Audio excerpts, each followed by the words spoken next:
The defending Canadian Lacrosse League champion Niagara Lockmonsters, halfway through the season, look for their first win of the season. Still, the task does not get any easier as they welcome the first place Southwest Cyclops. This is Canadian Lacrosse League action on the JVI Sports Network. From the Meridian Centre in St Catharines, I'm Matthew Carrick alongside Stephen Stamp for the call of this one. And Stephen, it is the first, looking for the first win, the Niagara Lockmonsters, but a quick turnaround here for Southwest. It is, and that might be an advantage that Niagara has in this game, as the Southwest had a big game last night against this weekend. But I'll tell you, the Southwest Cyclops have got something going. They're looking very strong, playing very much as a team, playing a fast game. They're getting great goaltending from Jay Priest, which was one of their question marks last year. He's been outstanding. Everything really rolling for him. Niagara hasn't played for 2 weeks since the last game they had against Southwest when they lost, and they really have struggled every game to play a complete game. Corey Fowler returns to the lineup along with Justin Pitchell as well. They are not our players to watch, but we will look at the Southwest Cyclops player first, and it really is a youth movement led by the youngster Dan Keene. Leading the league in goals, scored 14 goals after getting 3 more last night.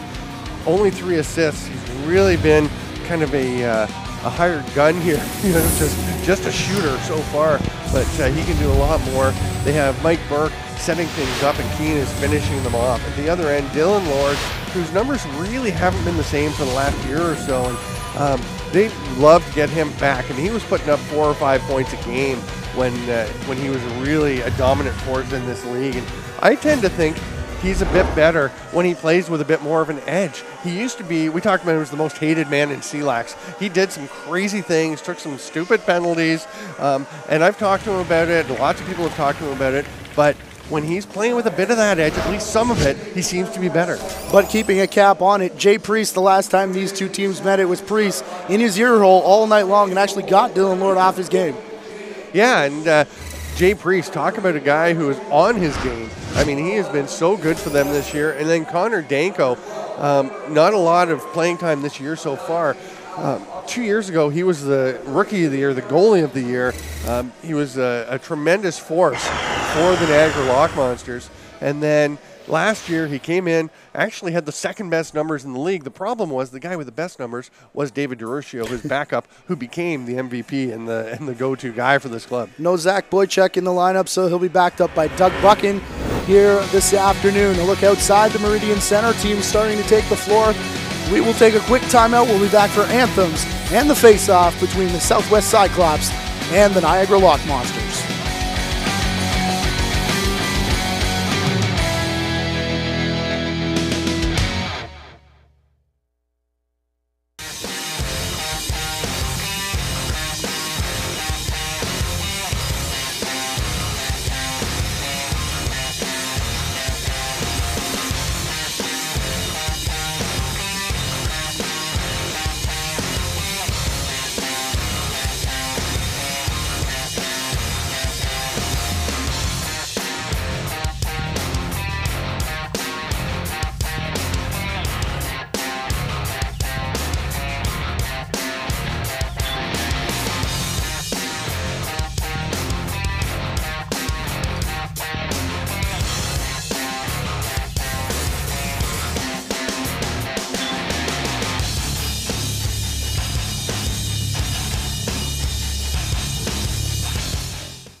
Southwest Cyclops, as we said, the first place Southwest Cyclops making a statement last night, taking out the Oswegan Demons in their home barn, 4-1 on the season. And you can see the records there as we look at head coach Jeremy Talevi. On the other side of things, Matt Atwood, Creators Cup champion, President's Cup champion Matt Atwood, as well as he looks over the game sheet with Garrett Ball. Yeah, quite the matchup. The two teams who, I mean, really in kind of opposition. Last year, Southwest was a team that nobody knew. They didn't really have a home. They were, you know, the Cinderella, the lost stepchild of the Canadian Lacrosse League, and they handled it pretty well. Got themselves in the playoffs and did a pretty good job. And this year, they've really come into their own. Dustin Gatt and the Lockmonsters control the opening face-off. Your referees today, Brent McCulley, the crew chief, Blair Ferguson, and the third official on the half line is Mark Thompson as it comes over for Andy Tober. Tober cross floor now looking for John Arnold, who was cutting in. As picked up by Connor Eustace in front, he gets a reset. As Priest has his first save of the day out of the way. Giltonen put the brakes on right in front of the timekeeper's bench. He heads off to the player's box, and Esseltine to the far side of the floor. Up for Burke. He threads the needle. Dancing out of the way is Critch. Critch has changed his shoes. He used to have the bright orange. Now he's gone with the white ones just to keep us on our toes. Yes, here comes a shot from Childerhose. He remains with the orange gloves. And Danko, what a pass. The length of the floor into the stick. A nice pickup by Tainhouse, but his sub shot goes just wide of the net. It was Tainhouse opening the scoring in this building the first time the Lockmonsters were here against the Demons a couple weeks ago. That was an absolute laser from Connor Danko. He came up looking up the floor, somehow knew that Tainhouse was there as he makes another save. And wow, that kid can rip it. And look out if you're the Cyclops today. That save right there looks like Danko's on here this afternoon. Like you said, sat on the sidelines most of last year. This year, taking a back seat mostly to Zach Boychuk. So the play time he's got today, he's going to make the most of it. Devin Sarter go up top for Dustin Gatt. Again, Corey Fowler there back in the lineup. Goes to the far side. It ends up in the mistake of Mitch Dumont, whose shot goes up off Priest and into the corner. Sarter gets it there. Coulson was on him. And finally the shot bounces off a Cyclops player and goes up into the seats. Yeah, nice hustle by Travis Burton to get out in that shooting lane. Fowler, Sarter, a ton of movement in front and then filled in there after taking the shot. I believe was that Cody Ward. That was Dylan. Oh, yeah, it was Cody Ward getting the shot off. And a nice little move and a good shot, but Jay Priest looking very sharp. We've talked about how acrobatic he tends to be, and it's working out for him very well this year. Cutter in front is Petrie, and the ball movement cross floor started with Keane again. Everyone was expecting shot. He goes into the corner, and then it finds the back of the net. Yeah, great ball movement, perfect pass to the cutting Petrie. Known mostly as a defensive guy, but he has shown in CLax that he's got some chops up in the offensive end of the floor. The guy who's played for the Oakville Rock, he was in camp with the Toronto Rock this year. Former captain of the Toronto Beaches. And when he was on the Beaches team, they were a team that struggled offensively as well, so we're going to have a do-over on the face-off as Brent McCauley blew it down just as it was being blown into play. I think it was a dead heat off the restraining line, both of them leaving early. So again, face-off controlled, though, by the Cyclops over to Mike Burke. Burke looking for help. Likes to go up for Childerhose. A nice pickup there by Childerhose. Got bumped at the line. Now Burke falls after receiving the pass. Then chopped away by Kevin Sullivan. Pardon me, Justin Pitchell just activated off the NLL holdout list along with Fowler. No Brad Favero still in the lineup. The last time we were here, we saw him go off. Pitchell, a nice addition to this Niagara lineup as they're going to get the ball back here on the save by Danko. A nice behind-the-back shot. Quick one there by Mike Burke. But Pitchell is a guy who that was actually Hesseltine with that shot, but Pitchell's a guy who brings a lot of toughness, played his junior ball in St. Catharines, and then went to Whitby at the end of his career. Now we see a tussle here. Bradenburg getting tangled up with Travis Burton, and they're going to go. The sticks have gone. The gloves are coming off. Eventually the helmets will join them. Oh, Bradenburg takes an uppercut, and then he eats another one. That first punch looked like it may have caught him. And Blair Ferguson all by himself down there trying to break things up. That's why he backed off and let him go. The other combatant there, Travis Burton.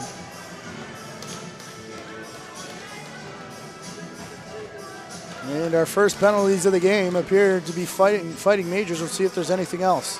They were just tangled up the whole way down the floor as I was talking and pointing to them to say, what's going on here. And they clearly were both intent on getting the last word in. A few punches thrown. So another recent signing, free agent, I believe, unless he came off the holdout list, Connor Daly. Just activated this week, either way. Andrew Tober takes the shot, that one off the leg of Jay Priest. He does a pirouette and he's looking for Shepley, and it's just out of his reach, so he plays catch with Danko. Danko again up the floor. This is going to be fun in the second quarter. Yeah. Connor Daly with it, trying to hold everyone off, takes a hit to the face and his helmet almost comes off. And that was a good break that the chin cup just kept it on, because he would have had to go off, but play continues and they get a shot away. Maybe if it came off, there would have been a penalty, as it was a stick that knocked it loose. It's a good point there as well, but Dan Keane back the other way.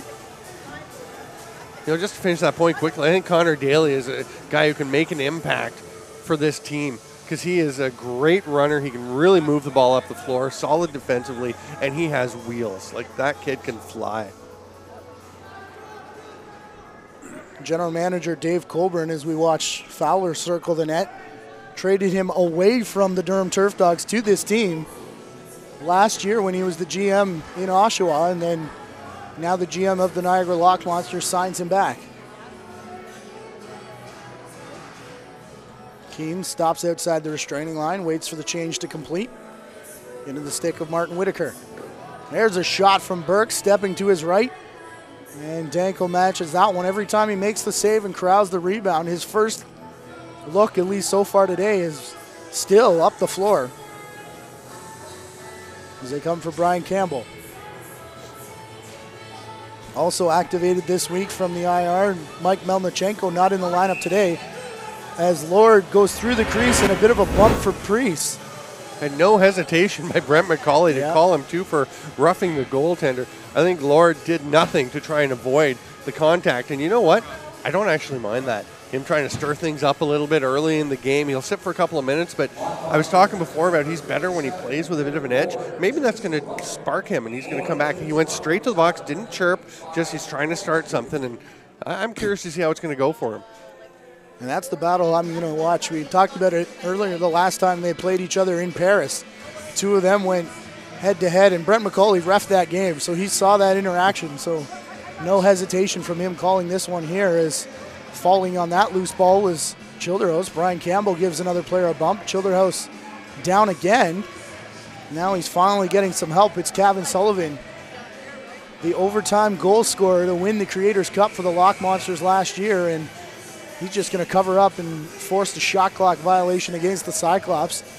And that ran almost 40 seconds off the penalty, so the Lockmonsters will take it. Key game in the season is the Lockmonsters don't want to go 0-4 in just an 8-game schedule. Eric Petrie carrying the ball up for the Cyclops, though.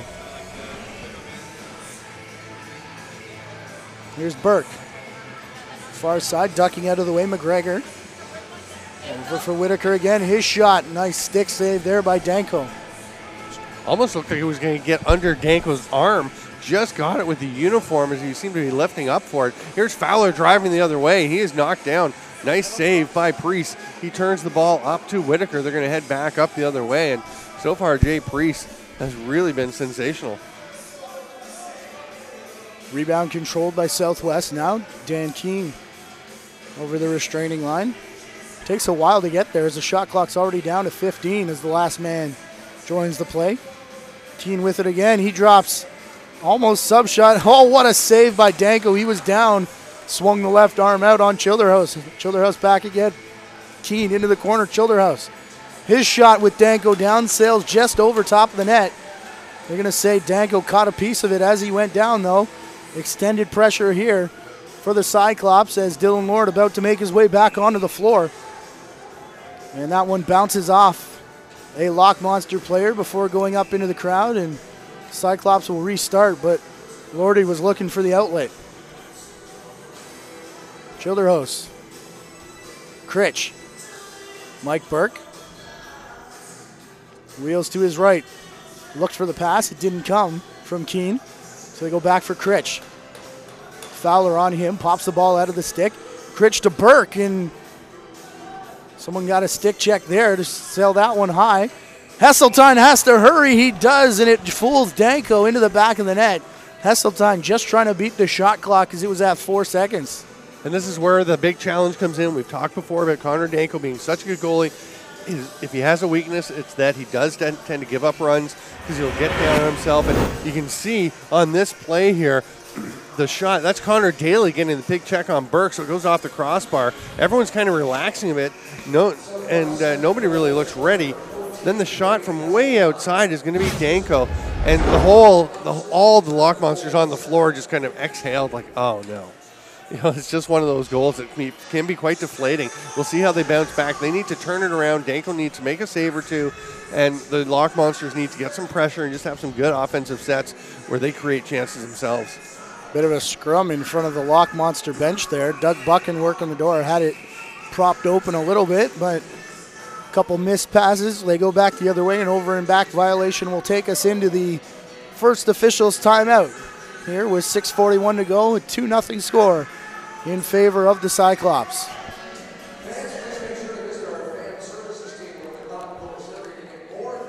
The officials will take a quick timeout, as will the teams. We'll do the same, and we'll be back from the Meridian Centre in St Catharines.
Play back on, and a quick shot there from Burke.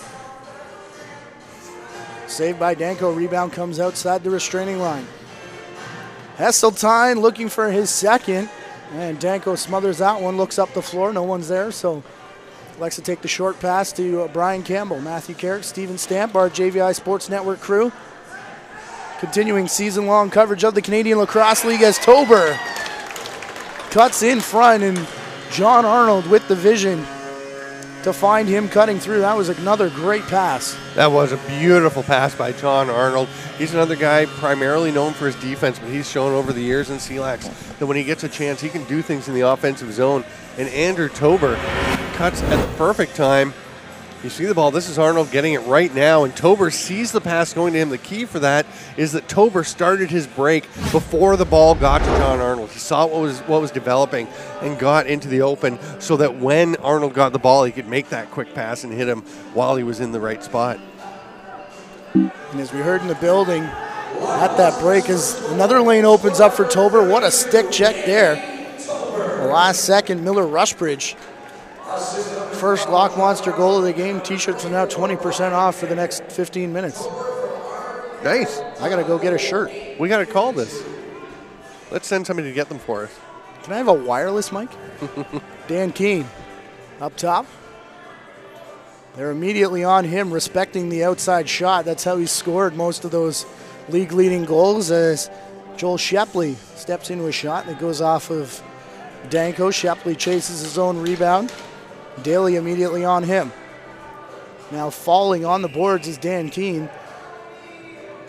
Dylan Lord came down on top of him, kind of flattened Keene along the boards. Actually looked like he may have thrown a punch at him as he went down, but no calls there. And, you know, there's Lord taking a bit of a swing at Shepley. So I think Dylan Lord's getting fired up.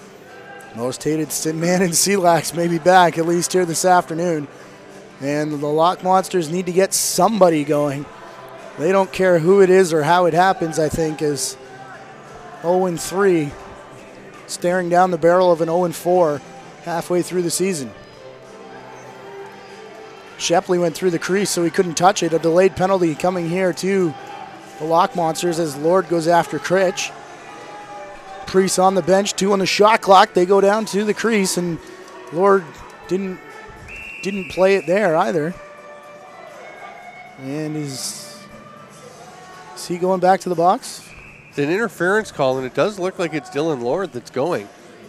I didn't actually see what happened to draw that one. Just to clarify, when we talk about him being most hated man in CLax, definitely an on-floor thing. I've always found him to be very charming, a great guy to talk to off the floor, but he kind of embraced that role, I think, as well. And I mean, I had him on my radio show and we talked about it, and he was very open about the fact that he needs to play with a bit of an edge.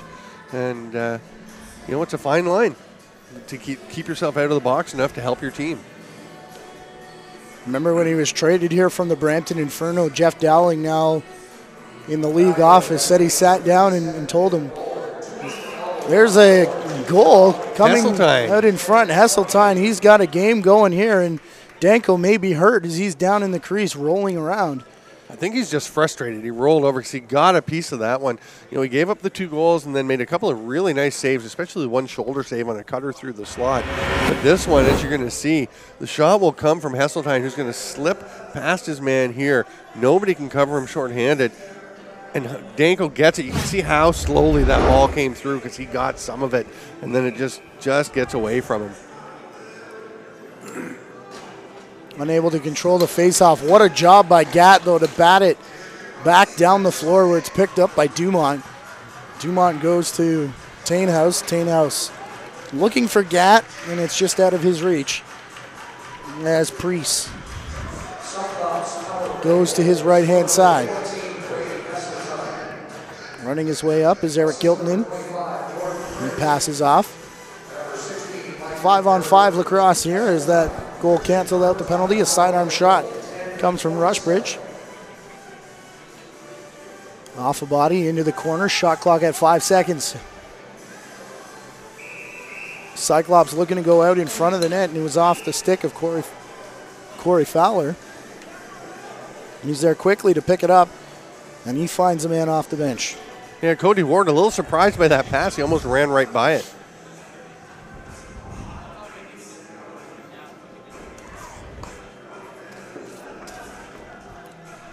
Brock Levick gets a serious pick in front of him. The save, no one goes after the rebound except Connor Eustace. And we look down the tunnel now. Travis Burton, after that fight, getting some work done on the, looks like the right arm, shaking that out. Connor Eustace, a guy who's just a hard worker, mostly a defensive player, but he steps up, shows a little skill and grit in the offensive zone too, and he's somebody who can do a lot for you all over the floor as well. Keene doing a good job so far are the Lockmonsters of keeping him down low and outside to not get that shot away. Here's a shot from the outside. Petrie, he thought he scored, but it was just caught up in the left arm of Danko, and Petrie and the rest of his line move back. Mark Vredenberg. Tober looking to throw a pick in front of him and then rolled in the net. Vredenberg hangs on though. Over to the far side. They cycle over there in the stick of Lord. Maybe a tug on the jersey, which goes uncalled. And kicked ahead by Dylan Webster. The race is on with Connor Daly joining the rush. Petrie The shot just goes wide. Sorry, that was Jordan Critch rifling that one over top of Danko. And now they've got numbers back the other way. Vredenberg around his back to Tober to Dylan Lord. What a goal! And the penalty after. Dylan Lord immediately turned to look to Brent McCauley. No question, the cross-check in the back coming from Alex Lubchuk right after the goal. But that is just a beautiful piece of passing by these three. And that's a big goal for Niagara to get some momentum back. You can see Vredenberg seeing Tober and just hits him perfectly with the behind-the-back pass. Neither defender able to get to Dylan Lord, who cuts at the perfect moment. That's tough to defend that. I mean, you want to stay right with the guy, but it's hard not to let somebody have a couple of feet. And that's all that both of those passes needed. The discussion here after the penalty, the Lockmonsters say they have possession because it came on the dead ball, though. They'll go draw ball after the goal. So 3-2 in a full 2 minutes after Lubchuk. You could see not a whole ton on that shot to push him into the crease, but I think because it directed him right at the post. Right. That's why McCauley wasted no time, and because it was Dylan Lord as well, and got one called that way before, and you talked about it, you know. Dylan Lord's got to play with a chip on his shoulder, and he's already got a goal here. Yeah, he's such a talented player, and that showed you what he can do when he's on. Devin Sarter had to chase that one down into the neutral zone there to beat the shot clock. It did get in on Priest, and all that did was allow the defense to get back in position. A nice spin move to get away from Dylan Lord, but the Cyclops player couldn't pick up. So we're in the final 60 seconds here of the opening quarter, a 1-goal lead so far for the Cyclops. Devin Sarter will go for Tainhouse. Corey Fowler. Sarter again. They keep it up high so far. This Tainhouse, the shot off the pipe. And the rebound bounces all the way back to Devin Sarter. Over for Tainhouse.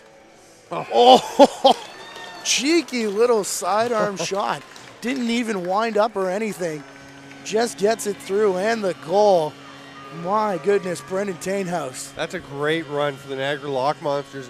Tainhouse with almost the exact same shot. He just tried and rang off the post, but he sets it up. Watch the little shot, the little pass fake. He's going to pretend he's going behind his back to Corey Fowler, which you have to respect, and basically use that little bit of a pass fake to, as you said, be the wind-up for his shot, and he just rips it home. That's a nice play. Yeah, good catch, too. That just enough to freeze everyone in front of him, so 30 seconds. We'll see what the Cyclops can do off the face-off here. About 4 seconds difference between the shot clock and the game clock as they get pushed to the outside. There's a pick coming from Rushbridge. A couple bodies fall in front of the net. 10 on the shot clock. They can't get it back to the Cyclops, though. 12 seconds to see what the Lockmonsters can do. Mitch Dumont running down, and Mike Burke pushes the CLax Ironman out of the way. Goes back for Fowler, and someone jumps early on the Lockmonster bench. And Mike Thompson has the call. Wow, that's a tough one for the Lockmonsters.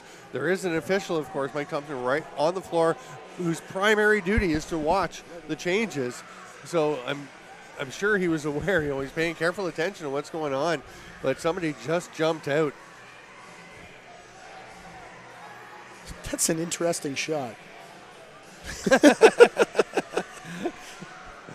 That is, with the tutus underneath the players. Definitely makes it look like they're ready for the ballet. Now, we finally have the Niagara player, it's the home Brock bench Levick. too. It is, making his way over to the penalty box, seeing home. They've just got 5 seconds to get a shot off. Oh, Keane rings it off the pipe, and then the Lockmonsters do get the rebound, but they'll fire it down on Jay Priest. Nothing decided after the first 15 minutes, but it will be a power play for the Cyclops as we switch ends for the second quarter, which comes your way after this timeout.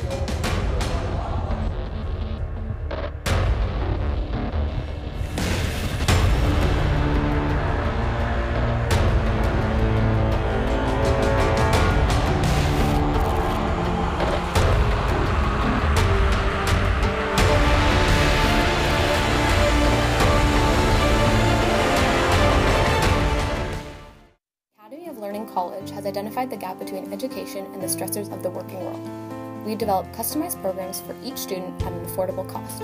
Students can choose from over 30 diploma and certificate programs offered at any of Academy of Learning College's 17 Ontario-based locations. Simply a better way to learn.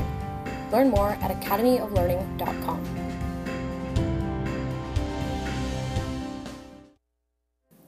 Fire Monitoring of Canada is the leader in the fire alarm monitoring industry, specializing in the early notification of fire alarm signals to the fire department. Our experienced customer service staff will work closely with you to develop the best solution for your specific monitoring needs, and our CFAA certified technicians are qualified to perform your installation quickly and efficiently. Be sure to choose Fire Monitoring of Canada because saving time saves lives. Visit us at fire-monitoring.com.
Big leap from Brian Campbell as he steps into the face-off circle.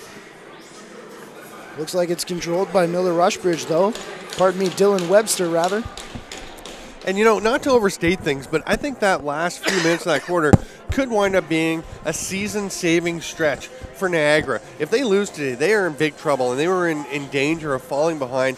A big save by Connor Danko with the shoulder, and then a couple of really nice plays to get a couple of goals. And I think it actually has the potential to turn their season around. Well, last season, the turnaround for the Barrie Blizzard was a big save by Angus Dinley. 30 seconds left in a tie game against Oswego, and they come back and win that in overtime. So never underestimate the play of your goaltender. Yeah. Here's Campbell being double-teamed as he gets outside the restraining line. Got 5 seconds to get over there as they are killing the penalty, and just flips it over his shoulder just to stop that count. Cyclops chase it down, get it in the stick of Kyle Childerhouse. One of the keys today for Niagara, of course, is to stay tight, keep battling the game, and late in the game try and take advantage of Southwest if they do get tired. You always want to push that against a team that played last night. Not just last night. That was only, 17 hours ago. Not even a full 24. An 8 o'clock game, a 2 p.m. start the next day. Shot trying to beat the 30-second clock, goes off the backboards and ends up at the restraining line. Kevin Sullivan will take over. Looks like he's going to run out of room, but he does squeak by Travis Burton. And now Burton and Ken Coulson. Coulson going back to work again with his counterpart. And the Cyclops are throwing their weight around here on this offensive pressure.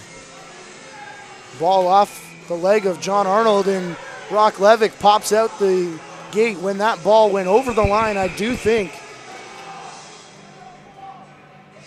they're going to discuss this here, as Brent McCulley called that back over, and Blair Ferguson.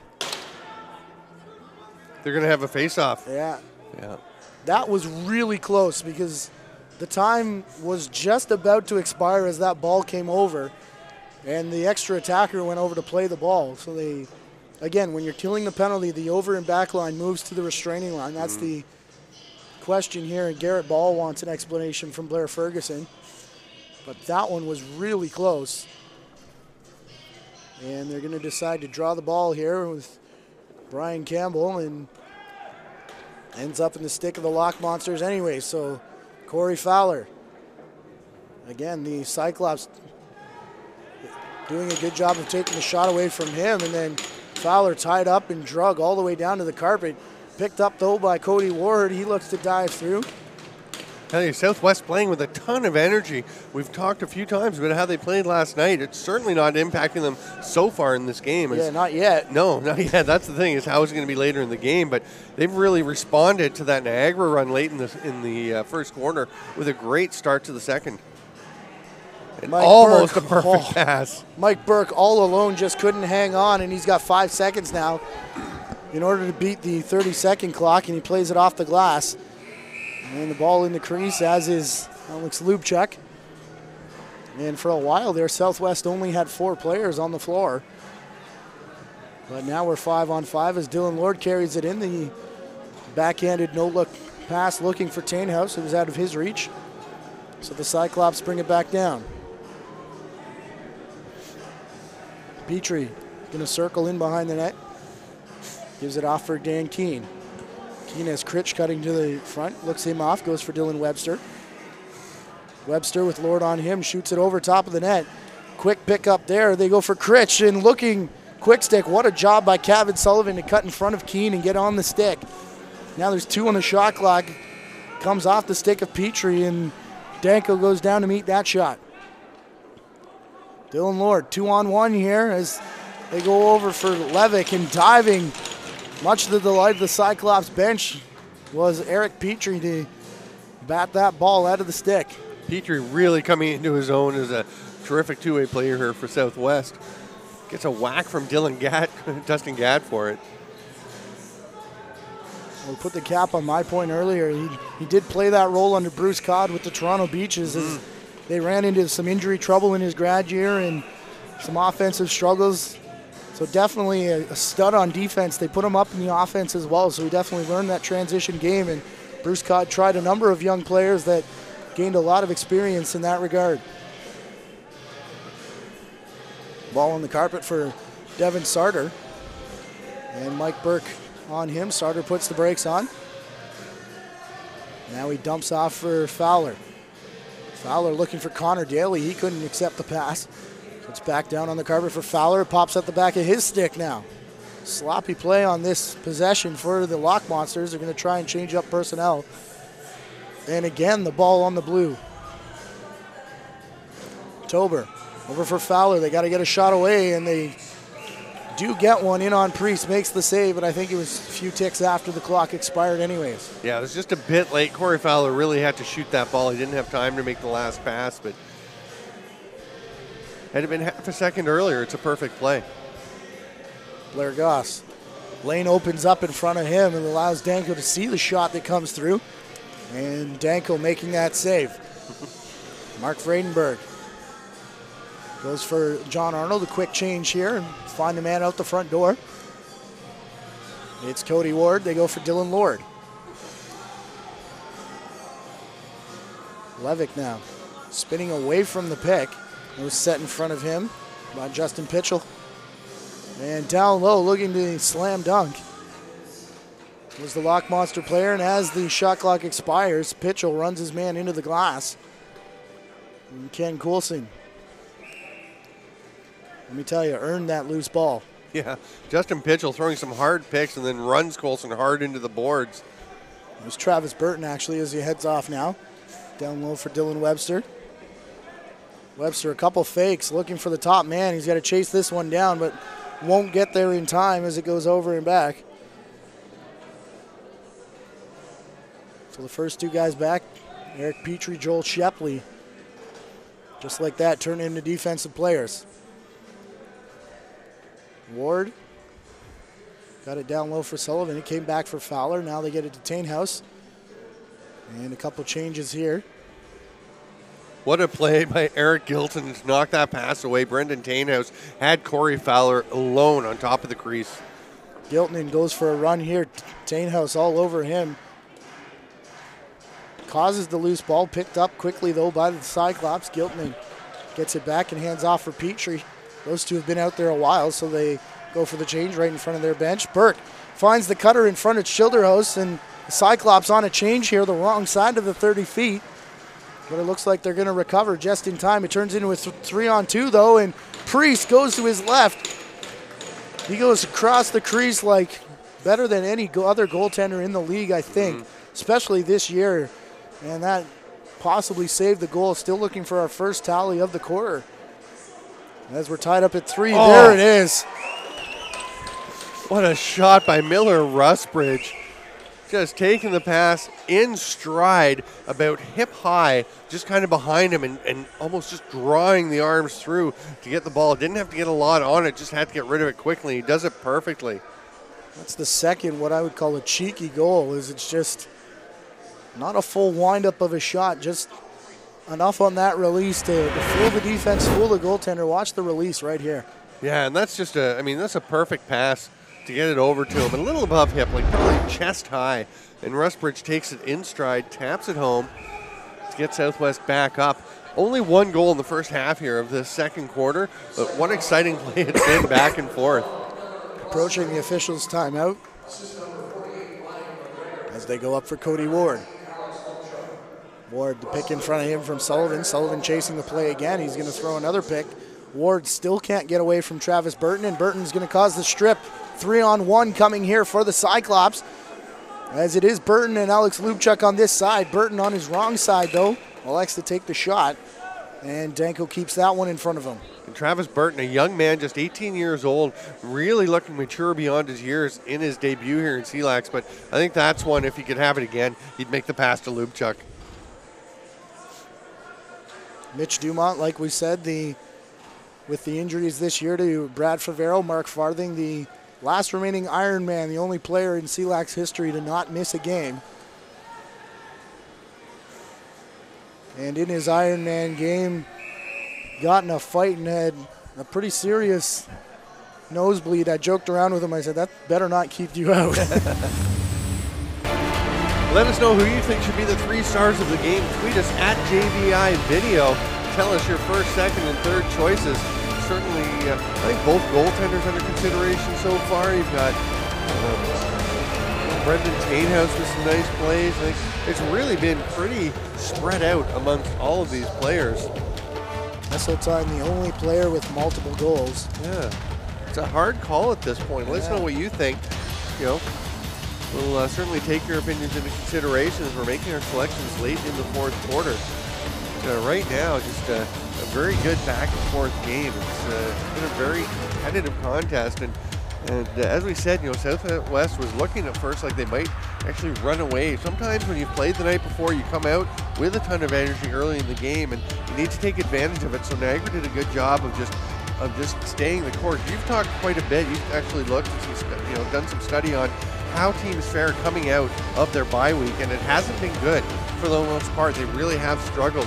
So Niagara a little bit slow coming out of the gates, but they've got things rolling now, and this should be a tremendous final 36 minutes and 54 seconds. Well, and to continue on that point, not only have they struggled off the bye week, but the teams that have played in back-to-back nights at one point in this league, I've lost track of the numbers at this point, but through 2 years, I think it was something like 14-4. So that's not even close when you're down about 10 games over 500 for the team playing on the second consecutive night. So interesting numbers to be sure, and just definitely not the way you would think. As we go into the officials' timeout there, Dylan Webster took a holding penalty, which will make the strength 5-on-4. Eric Petrie getting a word there from Jay Priest. Are we looking at a long bomb pass here should the loose ball get picked up? Could very well be. A lot of cycle here, especially on the right side for the Niagara Lockmonsters. They've got Lord, Tainhouse, and Fowler over there. The play does come from the left, however, and a beautiful save again from Jay Priest. And Eric Petrie avoiding traffic to get the ball up. What a pass! Giltman ends up with the shot. Danko the save and the rebound. Dylan Lord trying to pick it up. Fowler says I'll go for it. They've got to get it over half and just calmly running it up here to beat that 10 count. Lord down low, Tainhouse up top. They respect his shot, but that opens room on the far side for Devin Sarter to get a shot. Priest handles that one, and the rebound in the stick of Sarter again. Crowd's starting to get into this one as they applaud that loose ball. Fowler for Sarter. Sarter in the corner, Vredenberg. Tainhouse can't hang on. 10 seconds left in the shot clock as Lord gets it in the corner. Tainhouse sidearms it off the glass, plays his own rebound as it comes straight back to him. And then out of his reach, the clock did reset though off of Priest. So Fowler with a fresh 30 walks in all alone. Not sure if he was looking to pass to Vredenberg there or looked for the top corner. Either way, something caught the stick and it just missed. Sidearm, that time he was looking at the net. As it goes off the backboards, 10 on the clock again. Dylan Lord had the side open. Tainhouse the quick stick. Neither of those connect. 4 shots in a row for the Lockmonsters, going high and or wide. And Fowler was getting closer as he took a couple.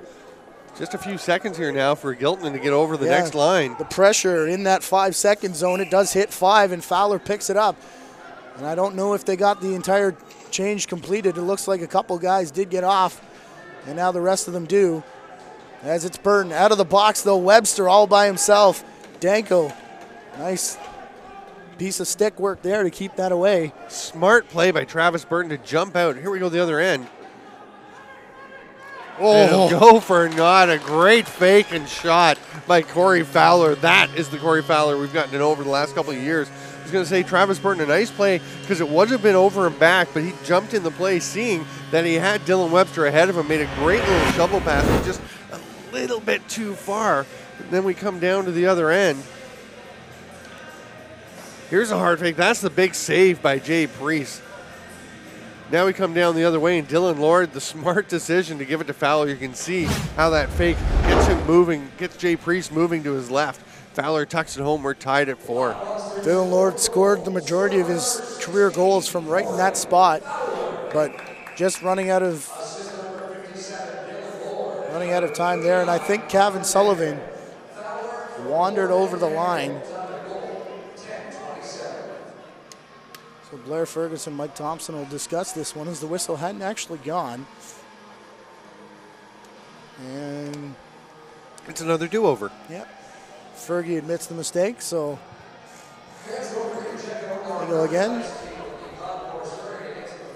Want to give a shout out to another official friend of ours, Wayne Paddock. A great job on the solo call last night out in Paris. You can watch any of our games on demand. Just go to CanadianLacrosse.com, multimedia, watch the game and watch the repeats. And you should find the entire library there. The Cyclops defeating the Oswego Demons last night as the Demons got themselves into a bit of penalty trouble, especially late in the game. Here's Jordan Critch, the sidearm shot. Danko with the save. That bounces off a Lockmonster player. And Cyclops bench calling for a back-in call. None upcoming. It finally ends up in the stick of Cody Warden. He's going to go off to the races. Eustace had come off the bench and then ran back in. Looked like he came out the wrong door, though. That one goes unnoticed. Here's Dylan Lord. He goes to the far side. Daly, that shot bounces off the back of Miller Rushbridge. Into the corner for Lord again. Lord, they're tugging. One on the arm, one on the leg. It'll be interesting to see which one's going here. And now, looks like definitely Lubchuk's going to go. You can just see Art Lord's arm being dragged down, the jersey going with it as he was still trying to fight his way to the middle of the floor. He's pulled down, kind of grabs hold of Lubchuk's head, but didn't do anything. And that, again, is, just some maturity by Dylan Lord. Lubchuk then went and sat on him. It looked like he was trying to give him the business down on the carpet. Here's a look at the initial call again. As there's a little bit of an extra jab with the stick. Lubchuk takes exception, and Lord almost drew an additional penalty there, and that's, again, what he's been good at over his career, especially with the Brampton Inferno back in his first couple seasons in this league. Fowler looking to thread the needle for Vredenberg. Immediately on him was Petrie. Petrie gets back in position now, though, as the ball goes back to Lord. 5 on the clock as Lord kept outside. They look to go back up top. And it's intercepted, though, by the tall body of Travis Burton. He looks for Giltonen, who was in behind Fowler. And then now Fowler and Danko can't decide which one of them is going to take the loose ball. It is Fowler up for Sarter. And the Lockmonster attack. Bear down on Jay Priest once again. Fowler in the quarterback spot this time. Now him and Tainhouse switch it up. Clogging up the middle, actually, are those two. And Sarter and Vredenberg play catch. Back for Lord. He couldn't hang on to get the quick stick. He likes to take the shot anyways, but by that time Priest was there. And the outlet pass out the front door. Hesseltine did pop out, and Danko gets it up for Fowler. They've got a couple men stuck as Lord goes behind the back for Tainhouse, and he shoots it well high and wide. And this is going to let the defense get back into position. The penalty killers, there's 30 seconds left in the minor. Vredenberg, Dylan Lord, there is that quick stick he was looking for earlier. Couldn't touch it, though, as he ended up in the crease. So props to Dan Keene, known as an offensive guy, hustling back to try and take away the scoring chance by Niagara. Now he's going to get the, just a little higher. He would have had it. And that was too many men for the Cyclops. Goes uncalled, and it's going to end up in a goal anyways. Down the other way for Dylan Lord as he breaks in his second of the game. And again, his chippiest game of the season. Dylan Lord, he's got himself back in this one. Jay Priest, not too happy about that one, but not much he could do as Lord is sent off all alone. A nice pass to find him in stride. Little twister, and he tucks it home. The talent of Dylan Lord coming to the fore to give the Lockmonsters their first lead. Right at the beginning of that replay, you did see 5 red jerseys away from the change boxes as the Cyclops were changing. That was the protest you heard from the bench, but protest turned into elation pretty quickly as they get the go-ahead goal here, 90 seconds away from halftime. 5-4 in favor of the hometown Lockmonsters. Of course, I'm sure they wouldn't mind because that would have still been on the first penalty. So Niagara would like to have had the penalty called anyway with Danko making a save. Because they would still be on the power play now with having had that goal. Here comes Kevin Sullivan. He stops at the restraining line, gives off for Lord on his wrong side, takes the shot anyways, it's wide. Ball bouncing around here on the carpet, both timeouts in play as it's lifted up over the screen off the stick of the Lockmonsters. And Jeremy Talevi's got the chalkboard out, but elects not to call timeout yet. 49 seconds, 25 on the shot clock. Keene on the far wall. In front, Critch just sailed that one over top of the net. The shot clock down to 15 now. They go for Keene. Behind the back for Childerhouse. Caught him right in stride, and then Critch picks it out of midair. 5 on the clock. Critch spins and fires. In on Danko. Sullivan trying to drag it out. And Danko to the front door. Perfectly timed for Vredenberg. Finds Lord through the legs of Priest. What a play by the Lockmonsters. And I'll tell you how good a pass that was by Connor Danko. I thought he'd made a mistake by throwing it to no one, but he timed it perfectly because it was in the air for about 50 feet before Andrew Tober came off of the bench. He knew that his man was coming off the bench and someone had broken. He obviously saw someone. Watch the pump fake here by Danko too, because he sees the guy's not there yet.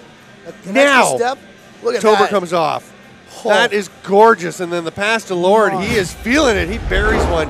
What a play. And Southwest with 2 chances at the other end of the floor first. They're going to take a timeout. I wanted to give Dan Keene some credit for a couple of nice passes. The first one looked like he's looking for Kyle Childerhouse down at the goal line extended. Instead, he looks him off and hits Critch wide open in the slot. And then the behind the back pass, creating 2 beautiful chances. But when it stopped, Danko just outdoes them all. That is gorgeous. And then Tober makes a nice pass to Lord, who makes a nice finish. But what a play by Danko. We saw him try that a couple times earlier in the first quarter, and I said, watch for it this time. That's exactly what I meant, is the short offensive shot. there's some credit has to go to whoever it was that was the first guy to rip down to the bench so that Andrew Tober could get off to accept that pass as well, because he really had to sprint to get there. It was Brock Levick, the first man off. Okay, nice spotting. Our thanks to the Roland Systems Group. Visit them, rolandsystemgroups.com. One of the great things about this job, a lot of cool toys to play with. Yeah, when we there's come some to work. pretty neat stuff we get to use. So, well, we don't really do anything. We just sit here and talk. Yeah, Alex does it all behind us. I've touched the stuff over there sometimes when he's not looking. So our thanks to the Roland Systems Group. And, of course, if you want your event, sports or otherwise covered, visit jvisportsnetwork.com or contact us on Twitter at JVI Video. That was face-off win by the Lockmonsters, resulted in an immediate timeout, so they go over their play, and Danko on the bench. Here comes whatever was discussed. 3 seconds to do it. It ends up with a shot from Fowler, and Priest having all kinds of trouble finding out where it is, but it does stay in front of him is the main thing, and that will keep it a 6-4 score in favor of the Niagara Lockmonsters. And, man, they came on strong in those final 3 minutes. And Connor Danko has 2 assists. Sometimes you'll see goalies with some assists, and some of the time it's because he stops the ball, tosses it 10 feet over to somebody, and they go down and make something happen. He is full value for his 2 assists in this game. Dylan Lord with the hat trick. A little while ago we were saying, let us know who you think should be the 3 stars. Tweet us at JVI Video, which you should still do. And we didn't know who the 3 stars were evolving to be. Now you have to have Dylan Lord and Connor Danko in those 3 stars. I think they must have seen up on the video board. They saw it and said, that there was an opportunity. Yeah, look, let's get our name on this list. 15 minutes. The teams will take a timeout out on the bench as we watch some highlights from that first period. A 2-goal lead for the Creators Cup champions. We'll be back on the other side of halftime.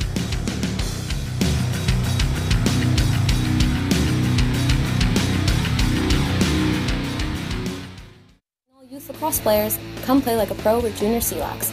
Want to play winter box lacrosse in the same great venues as the pros? Well, here's your chance. CLax operates a winter box lacrosse league for kids. Divisions range from U9 to the Prospect Division, or U18. Teams are located in Barrie, Oshawa, Niagara, Six Nations, and Paris, with games being played on the same days as the pros. Be sure you get yourself registered today, as the season starts January 2015. For more information, please visit CanadianLacrosse.com and come play like a pro.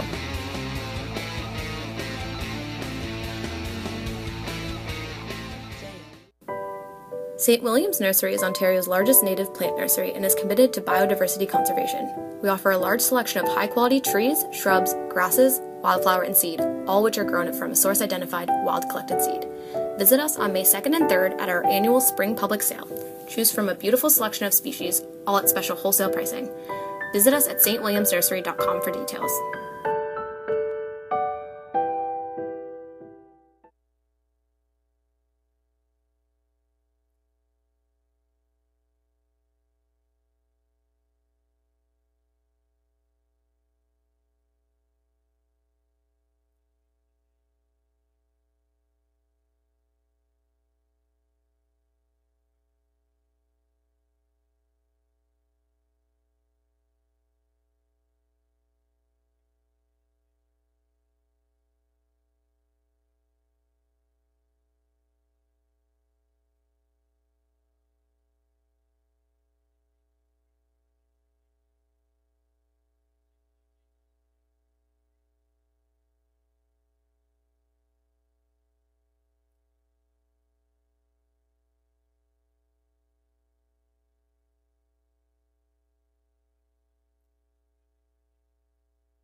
Come to a CLax game, you're always guaranteed to see something you've never seen before, including baseball inside on blue turf.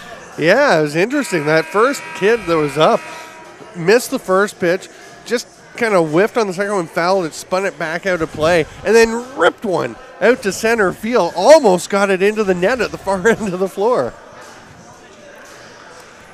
The dimensions of the field, however, yes, to left and right field, the home run is 75 feet. And to straightaway center, it's about 300. 350, yeah. Definitely want to be a pull hitter in this park. That was a lot of fun. That was the Bulletproof Baseball Academy providing our halftime entertainment.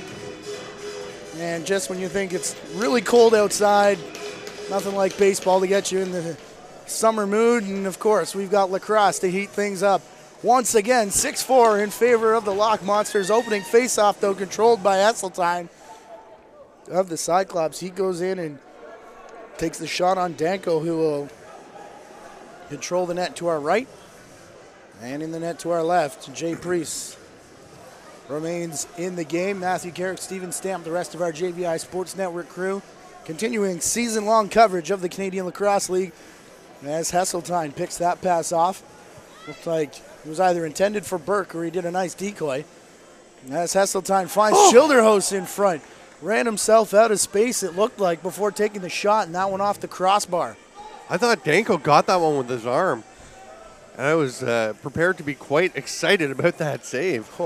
But I'll tell you, Brady Hesseltine, a rookie out of the Brampton Junior program. Here's the cut to the net. Oh, what a save by Jay Priest. And Corey Fowler is flattened. But I was going to say, Hesseltine definitely looking the most comfortable he's looked so far in CLax. 1, 2, 3, 4. Yeah, looks like 5, but they say the Cyclops jumped early on the bench. They're going to go here for an illegal substitution. And wow. The bench is some kind of upset. Here's the save one more time. Jay Priest. We expect that from him now. Yeah. Man. Something you've never seen before.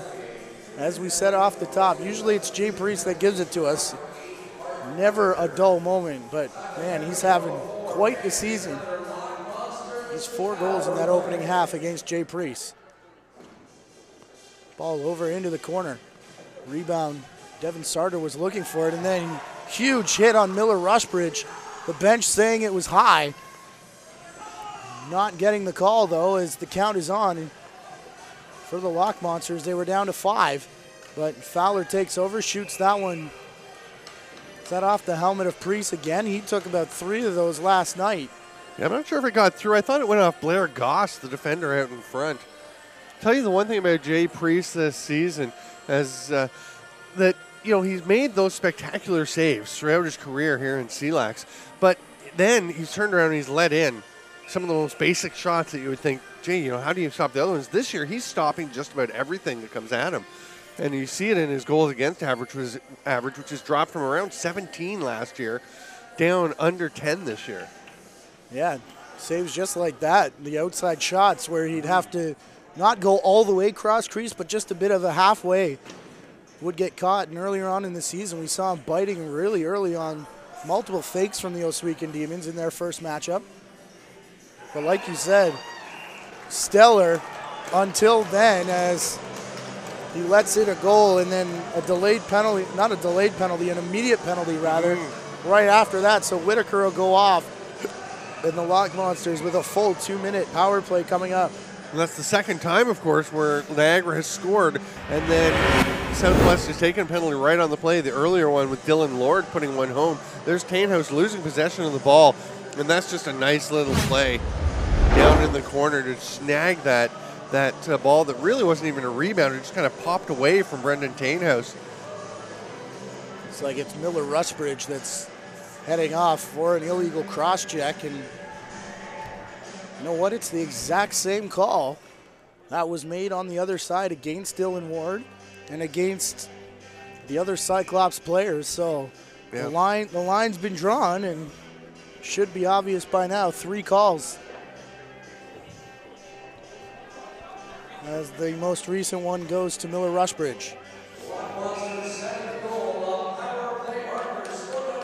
Brian Campbell grabs the jersey and then a face wash. And they've pulled Campbell out of the pile as he got the stick up on Travis Burton. And Burton just turned and walked to the bench, getting a big hand from his teammates and coaches. And you get another look at the most recent goal. As there's the goal and there's the penalty. And it's bounced down in behind Jay Priest. Dan Keene, the pick in front of him. They go over for Critch. Some 4-on-4 lacrosse here for a minute 32. And as the shot comes from the far side from Burton. Here's Mitch Dumont. He gets driven in the boards by Critch, trying the one-handed pickup, the youngster Cody Ward, and I think he'll get told about that when he goes back to the bench. It actually looks like, yeah, it is Cody Ward, sorry. You're thinking it's Dylan Lord because they've both got the 7 at the end of their number, and they've both got the dark hair flowing out the back of the bucket. Feeding it in front, Tainhouse. Oh, man. He hits another post. Is that 2 or 3 for him today? As now he tries to drag out the rebound. Priest does get the paddle on it, though. He's just been snake bit because Tainhouse has had some great chances. And it's been like that most of the season. One-hander spin around shot from Dan Keene on his wrong side. Perhaps you'd like to see him hold on to that one a little bit longer as the Cyclops take the chance to get personnel changed up here on in the same end as their bench. Lubchuk heading to the net, though, off the shoulder of Danko. And Brock Levick there to play the rebound off the glass. And Dan Keene with another great pass, again, known for his scoring, leading goal scorer in the league, only with a few assists this year, but he has made 4, by my count, outstanding passes that created open scoring chances. Turning into quite the stud here for the Cyclops, much like Mike Burke did last year. Yeah, very similar type of evolution to his game. There's Dylan Lord all by himself, fakes the shot and then goes behind his back. Dangerous play as Rushbridge was flying in after coming off the bench. It's a abbreviated power play here, 10 seconds, actually 6 now as they cross over center floor. And we've given Dylan Lord some nice praise today, but that is the 3rd time down at that end he's tried that blind shovel backhand pass, and all 3 of them have been turnovers. Hesseltine shoots that one right into the midsection of Daly. And the rebound comes out, having to force a shot now was Mike Burke. Danko makes the save, and Andrew Tober shovels his pass forward into the stick of Fowler. 3-on-2, they're 4-on-2 now as the trailer catches up. Picked up off the carpet, shot and a goal, Justin Pitchell. Pitchell burying that one, and Corey Fowler coming down the middle with a player on either side, looking back and forth, spreading the defenders out. And I think at some point, if you're those defenders, you've got to recognize that's Corey Fowler. You go to him. But they both kind of spread out, just leaving the lane. But he misses the net, and it works out well for Justin Pitchell, who is there to quickly take it off the boards. That's such a tough play for a goaltender when the shot comes quickly off the boards, because you've got to be adjusting to try and pick up where the ball is coming from, and you just don't have time to adapt. Petrie runs over the face-off man there. It was Cody Ward, the youngster. I was told he's only 17 years old, being trusted with the face-off duties on that draw anyways for the Niagara Lockmonsters. Lubchuk gets drilled in front. Eustace has lost his stick on the near side. We'll see if they try and get the ball over here. They shoot it, and it bounces in front of Danko and right to the spot where that stick was. So as Eustace comes over, he takes the chance to get the twig back in his hand, and Danko again, the long outlet pass, but took a bit longer for the play to develop here. So Cyclops back in good position. Comes back for Dumont. Mitch Dumont looking for Brendan Tainhouse. They cycle the far side now with Levick down low. Comes back for Dumont. His sidearm shot bounces off the defender in front, and this should kill the shot clock. It's over and back anyways. They don't call either, as now they do call the shot clock. The Cyclops player was closest. And a nice awareness by him to just let it roll into the corner. Rusbridge. Into the corner. They go back again and then into the net. Danko got out of the way as flying through there was Martin Whitaker. He crashed into the cage and Danko took exception. Danko comes out at him as though he's going to hit him or gives him a bit of a shove. And Whitaker looked at him like, what did you want me to do? I avoided you. I ran into the goalpost, so I didn't hit you. Well, they're the goalie's best friend. He's got to stick up for them. Good point. It's like somebody running into your dog. Here's Burton. Campbell got stick on him just as the shot was going. That caused it to go high. So here's Fowler, and Miller Rusbridge has drawn a penalty, and he gets out of the way just as Burton levels Fowler, and he's still on the carpet at mid-floor. Danko to the bench on the delayed penalty call. Dylan Lord has it now. Here's Fowler, who's picked up all the pieces after that collision. And Dylan Lord, Tainhouse, quick stick goal. There it is. Finally, Brendan Tainhouse able to cash on one of his opportunities. Some nice ball movement. Corey Fowler, you said he's picked up all the pieces. I'm not sure he has, but he got enough to be able to get back into the play, make the pass over to Dylan Lord. He makes the perfect touch pass down to Brendan Tainhouse, and it's home. And just like that, it's 9-4 for Niagara. We talked after the first period. Here's the play. You're going to see there's Whitaker running into the net. Fowler and Danko protecting his goalpost. Here's the pass from Fowler to Lord, and Lord, just at the right moment, gets it over to Tainhouse. We talked at the end of the first quarter about how it could be a season-changing moment when Danko made a big save, Niagara went down, got a couple of goals, and really changed the tenor of the game. And now they are taking advantage of this tired Southwest team and looking much more like the Creators Cup champions that they were last year. Of course, we've said it before, the first thing to go are the mental errors when you start to get tired. So penalties starting to rack up now for Southwest, and some of those coming after the play as John Arnold gets the loose ball out of the way, and then he got it through to Dylan Lord, and they thought the play was still on. The shot clock expired, though. And just as the play was starting to look good for the Lockmonsters, Southwest gets a break. 9-4 is the score in officials' timeout territory in the third quarter. Childerhouse over to Hesseltine. He rips into a shot, and going down low to save that was Danko. Rebound rolls close to mid-floor, and right at the stripe, Dylan Lord is there. Lubchuk just keeps it in and then picks it up. Lord is tied up with somebody at mid-floor. So they go back for Burke. Burke with a pick from Hesseltine in front. Lubchuk again. Blair Goss tries to open space for him, doesn't work. Burke going back for Goss. Goss for Hesseltine. Hesseltine, Blair Goss one more time. His rising sub shot goes off the back glass, which is picked up by Connor Daly. Daly now, he looks to the front door, the man off the bench. As they change the entire line, Cody Ward.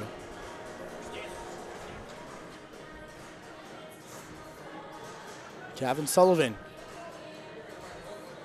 A bit of a stumble there from Ward as he takes the shot, and then he gets drilled. Looked like may have been a bit in the back, but ball rolls in on Jay Priest, and he hangs on. Still awaiting the officials' timeout. I thought they would have taken it there. Maybe they don't realize. As comes over for Miller Rusbridge. Rusbridge, Travis Burton. Ryan McGregor, he's got path to the net. It's closed off by Connor Eustace. As they get it back in front. Rusbridge, his shot off Justin Pitchell, and that one bounces into the timekeeper's bench. As the shot clock expired, and still no officials timeout as Sullivan works the far side of the horn. Off the bench comes Mitch Dumont.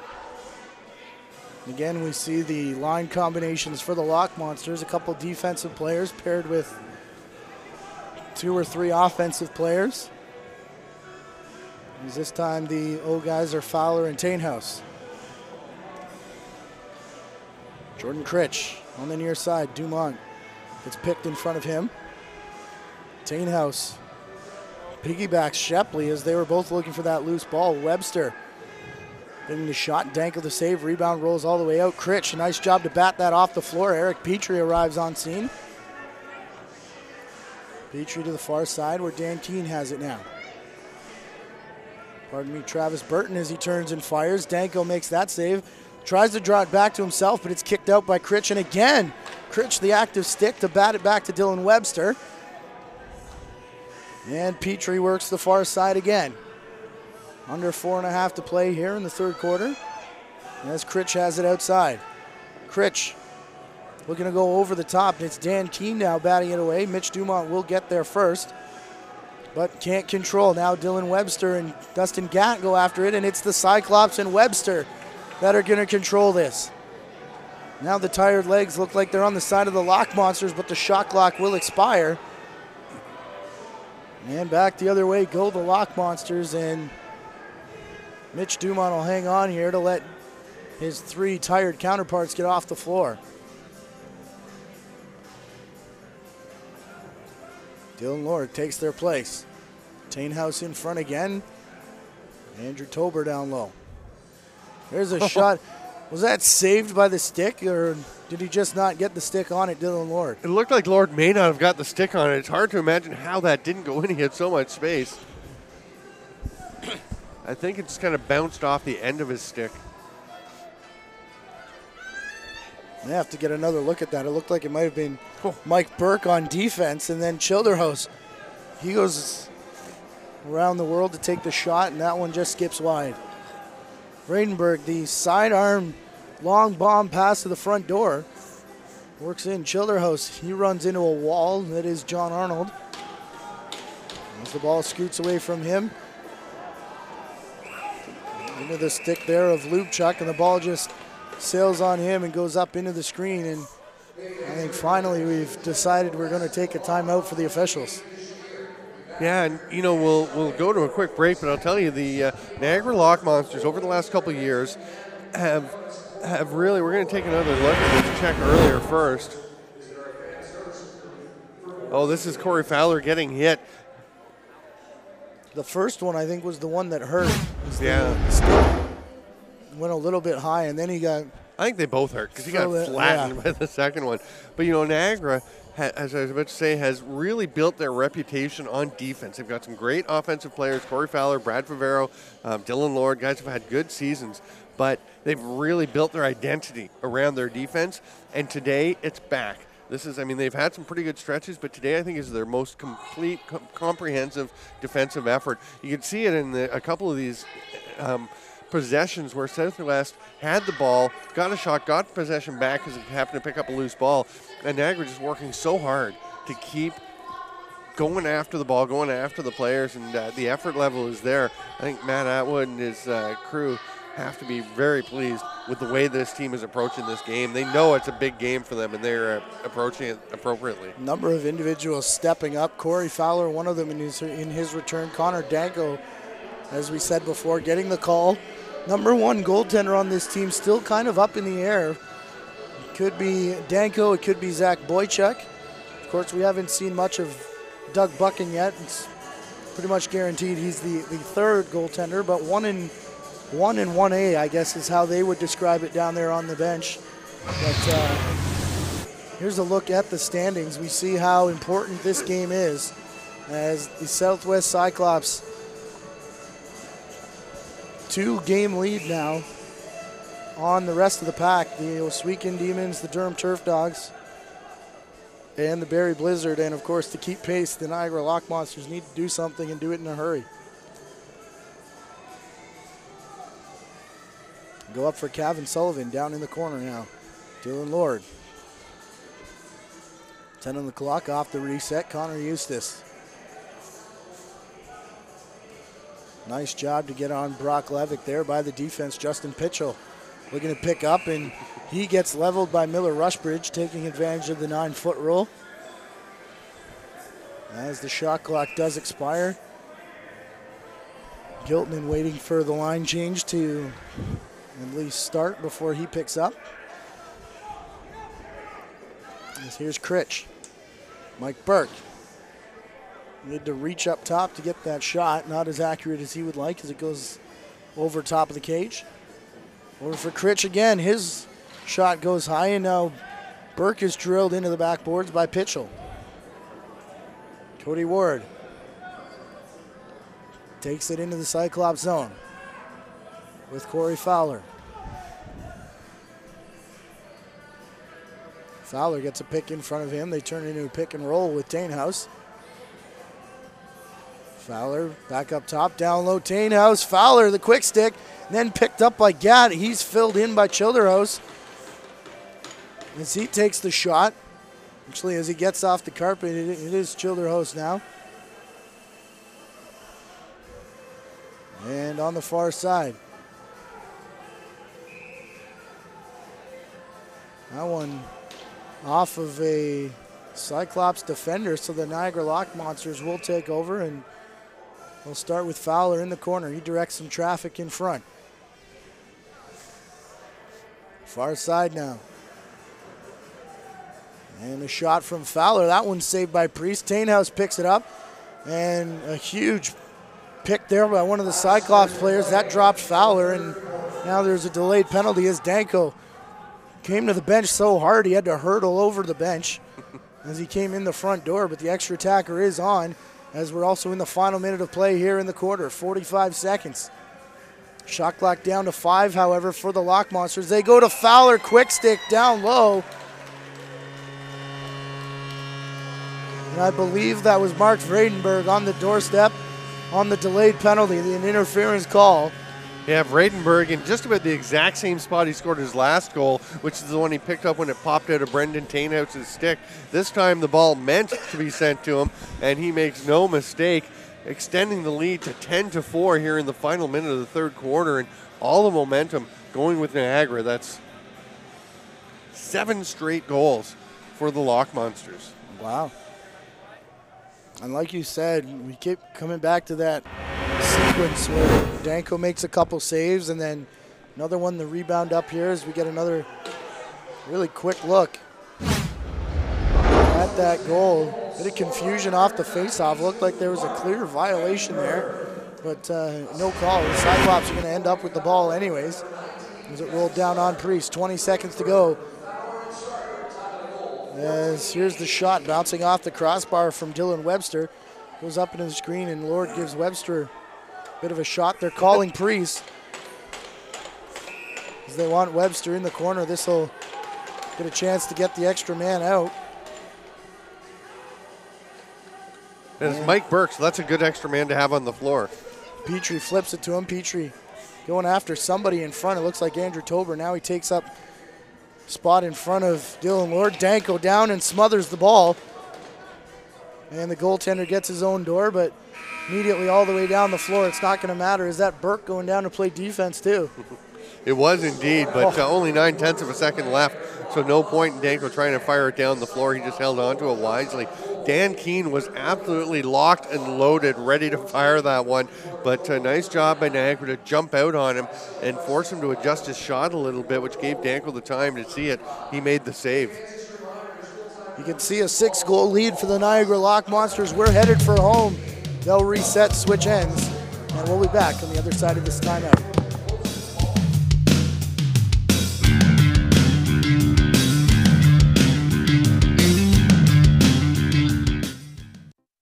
Learning College has identified the gap between education and the stressors of the working world. We develop customized programs for each student at an affordable cost. Students can choose from over 30 diploma and certificate programs offered at any of Academy of Learning College's 17 Ontario-based locations. Simply a better way to learn. Learn more at academyoflearning.com.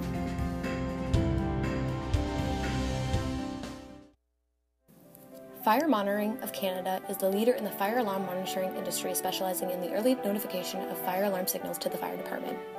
Our experienced customer service staff will work closely with you to develop the best solution for your specific monitoring needs, and our CFAA certified technicians are qualified to perform your installation quickly and efficiently. Be sure to choose Fire Monitoring of Canada, because saving time saves lives. Visit us at fire-monitoring.com.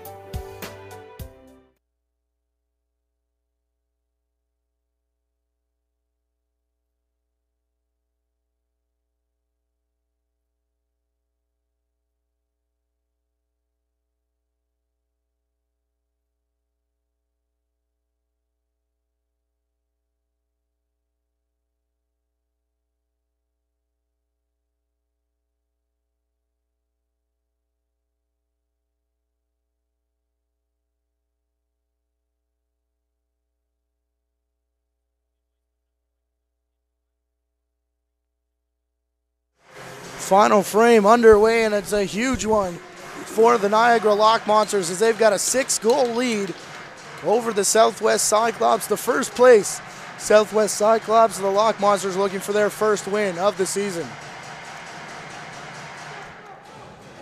Dumont goes around the top after the Lockmonsters win the faceoff. Dylan Lord has room to shoot.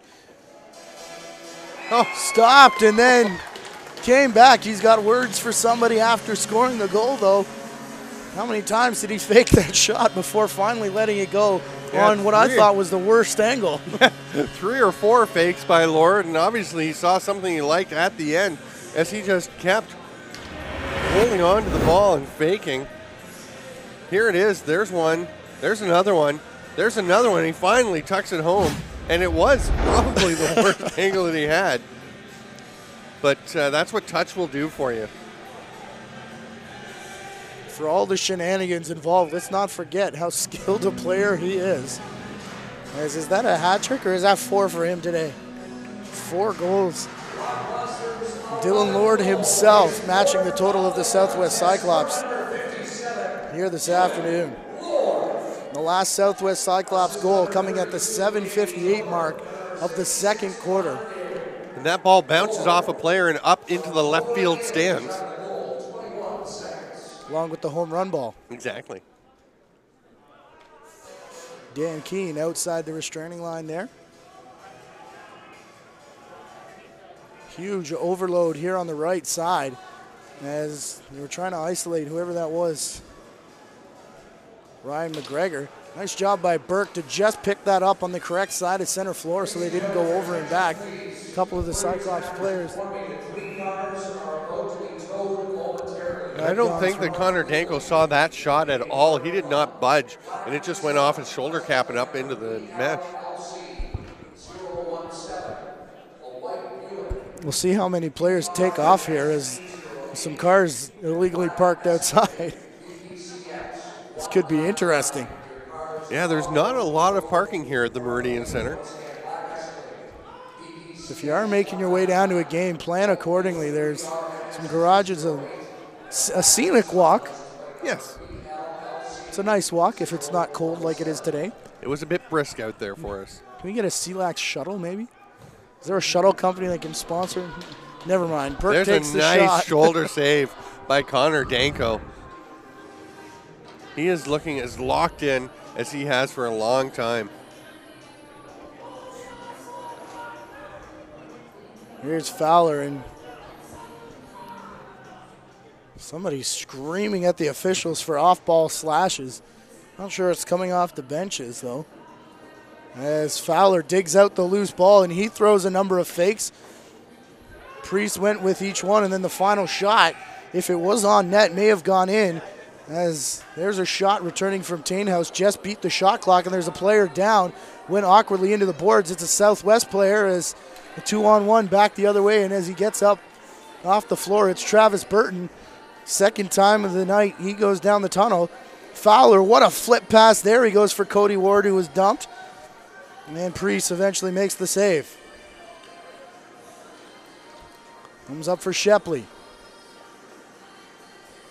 And Burton is down on the floor in the tunnel kneeling while the trainer looks at his back. He is in obvious discomfort. Sub shot coming from the far side for the Cyclops there. That one resets the clock off of Danko. Petrie off the wall, and he throws 3 or 4 fakes. Goes to his wrong side, takes the shot, and he caught Danko down. The first goal since halftime for the Cyclops. Yeah, the first goal since 7 minutes into the second quarter. The officials time out of the second quarter, I believe. Yeah. So what a play. Eric Petrie looking Dylan Lord-esque, and he immediately looks over at the ref to see if he's calling him in the crease because he was tiptoeing right along the line. It was close. And the momentum game may continue here as that's the first step, winning the faceoff. As it's Miller Rusbridge out at center. His mark falls, so they go right back to him. Nice recognition there by Kyle Childerhouse. As Childerhouse now throws a pick on Eustace, and Eustace doubles over and now drops to a knee, but there's a goal in the back of the net in behind Danko, and you can see him frustrated getting up slowly, as that's been the mark on Danko. That's just a bounce shot from well outside, and it hits way in front of the goalie out by the edge of the crease and heads up into the corner. Nice job of picking that spot with the bounce shot. Here we get another look at it. See Childerhose with a bit of a pick, opening up that lane. And Eustace grabbing near the throat area, so I guess that pick may have got him a little high or just hit awkwardly, but he was in some discomfort as he went to the bench. Shook off the trainer, though, and retook his spot in line. As here's Lord from the outside. Ton of room for Daly to take the shot. Priest surprised by that as it hit off the backboards. And it's Giltman picking it up off the carpet.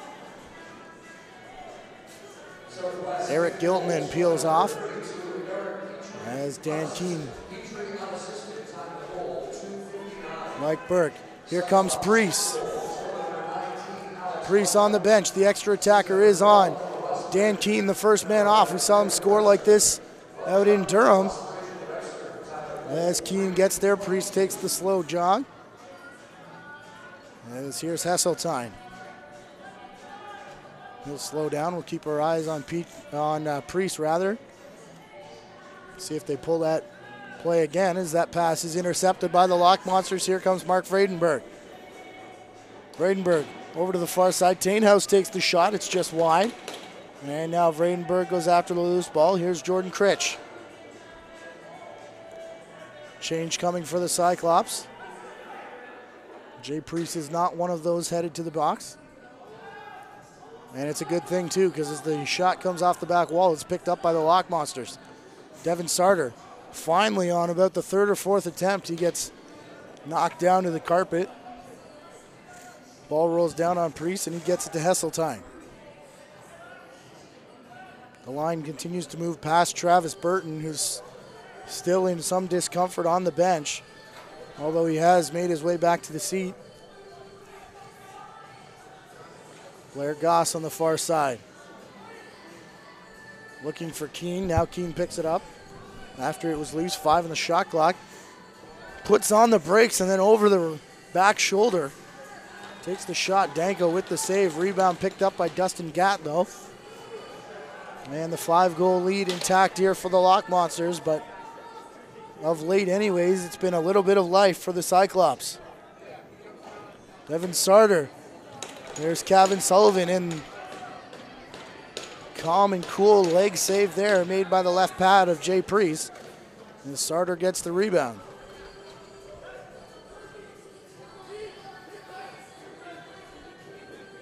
Levick and Pitchell, they play catch as Pitchell goes into the middle.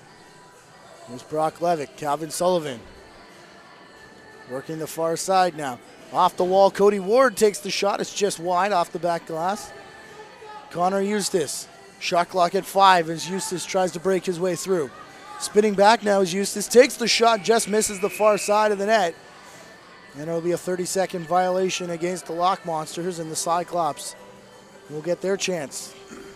Jay Priest is going to start with the ball, and he's all the way at the restraining line, but will head back to his net. Thought he might head out again for the sneaky 6-on-5. And Danko misplays that a couple of times before finally getting it in his stick. Good thing as well is Ken Coulson was right on the doorstep. Burton back on the floor, and he gets the stick. They're just in time on Calvin Sullivan to flip that one up into the benches. Nice little play by Burton to just get enough to cause that turnover. Kind of thing that can help you turn a game around, as they've got 5 goals to make up in the next 8 minutes. Here's Burke. Childerhose. He pushes off of Campbell. Up for Rusbridge. Sidearm shot from Hesseltine. That one off the pipe. To the left side of Connor Danko. The ball bounced up into the seats and then comes back down in play. So the Cyclops will get it. And it's Critch over for Burke. Down for Keene now. Pardon me, Petrie. He goes for Childerhouse. Big line on the floor for the Cyclops. Burke, his shot again, just a little high on the release, and he's got to get on his horse and chase down Lord. Can't get there. Lord's got 5, and Lord had something to say to Burke, and then Burke gave Lord a shot. This is going to be all kinds of problems as there's a huge race to get at everybody.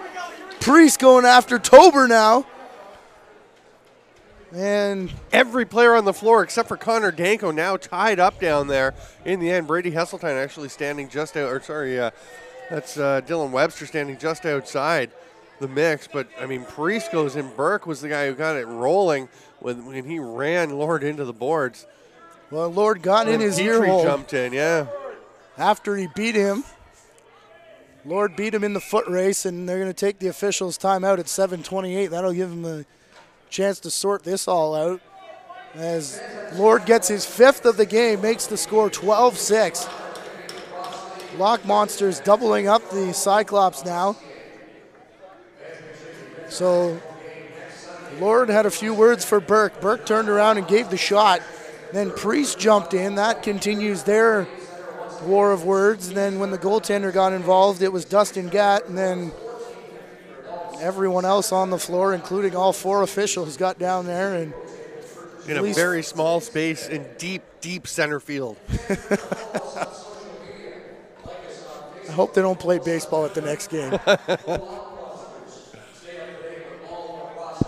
John Arnold is being directed to the change room. He is one of the guys who got in. Here's the goal. Lord tucks it home. Burke just rams him into the boards here. We'll see it a bit better, I think, from the other angle. Here's a nice pass by Arnold to send Lord in all alone. And a great job to get this shot off with Burke hustling back on him. Now we see them head down to the end. Let's keep it rolling. A quick word and a little tap in the back by Lord. The punch thrown by Burke. Lord goes down. I'm not sure how much contact there was, but Arnold is there right away to defend his teammate. Going after Burke, and then it was Rusbridge, I think, that went after him. It's hard to tell. There were so many people. And Jay Priest, you can see, he was pretty quick for a big fella. Again, watch after the shot. They head in. Just a little hand to the back of Burke by Lord. Kind of propels him into the backboards. Burke didn't like that. Throws the punch. How much contact is there? There's some right to the back of the head. Lord goes down. There's Arnold. And look at Eric Petrie coming from right there in the middle of your screen to get in there. It was Petrie, not Rusbridge, who went after him. I think there's a couple third man ins coming here to John Arnold, Eric Petrie, and then we'll see if Priest gets anything, as he was looking for the next white jersey coming down. Arnold's already been sent away. He was, so has Petrie. He went down the tunnel. So there's a couple. Right now there's only one penalty up on the board, and it's to Mike Burke. It's the first one for the punch that he threw. Blair Ferguson says 2 for rough.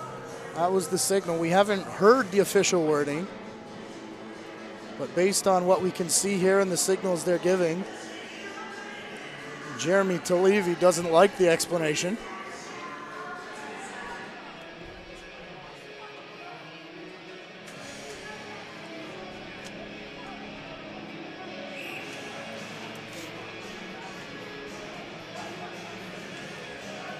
And has Talevi just been tossed from the game? Blair Ferguson's just thrown Jeremy Talevi out of the game. And I'll tell you, Jeremy Talevi, a tremendous guy, great to talk to, but he definitely has a temper. It wouldn't be the first time he's been requested to depart the premises in the course of a game. Here it is starting up again. Lord tucks that one home. I think it is that the hand in the lower back, the Lord just kind of pushed Burke into the boards. As soon as the goal was scored, you can see the helmet of Lord turn, so something was said there as well. And then the fight's already started between Burke and Lord. There's a third man in there. Actually, the third man would have been John Arnold, and then Petrie's, I don't know, 4th, 5th man in, 6, 7, 8, 9. Yeah, I mean, obviously Arnold and Petrie were the guys. Arnold came rushing in to go after Burke, and then Petrie came in to go after Arnold. So no additional penalty to Jeremy Talevi. It's just a game misconduct. We'll wait for the official word from Rod Mahood. Here it comes as we try and call the game as well. Eric Giltman. He loses that as goes up for Rusbridge. So Just a straight game misconduct for Levy and Petrie, it sounds like. And a straight game misconduct for John Arnold as well. Those are the only penalties, and take something good out of this for the Cyclops. It's that Burke wasn't ejected from the game, just a 2-minute minor, as you're going to need him to try and get back into this game. You'll need a goal a minute if they want to do it, assuming that the Lockmonsters don't score. Devin Sarter tries there. And as Priest hangs on, Priest looking up the floor. He's got Dan Keene. Keene can't corral it. And a couple Lockmonsters on him. One of them, Corey Fowler. He does get the loose ball. Medial up the floor, Cody Ward, and then Vredenberg. Jake Priest into the stick. Immediately up, he goes up the floor. They've got Travis Burton down there. I was going to say you have to score on that after that play from Priest. What a save, what a sequence. Burton ran out of room, and Danko makes the save, and now the Cyclops will slow things down. They've got 30 seconds remaining in the penalty to Burke. Travis Burton looks like he's going to run out of space here, as Sarter and I believe Fowler are going to get right on him and run out the shot clock.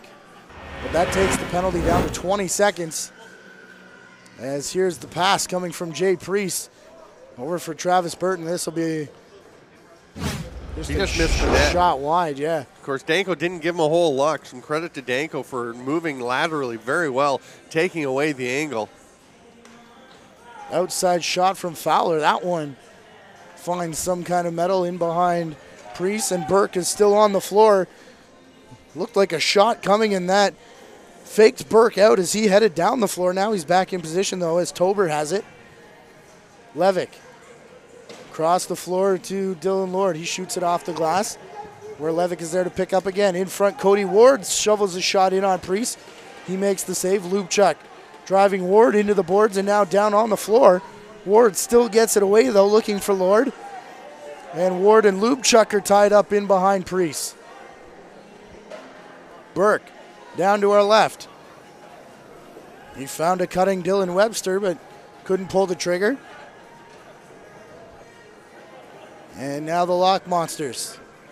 4.5 to play here as it rolls out of the stick of Kevin Sullivan.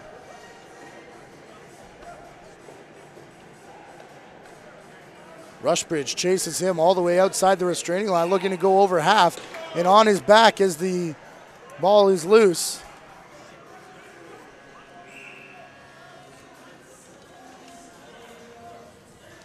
It's going to be a Lockmonster play there. Justin Pitchell taking the ball back around the corner, goes over to Brock Levick.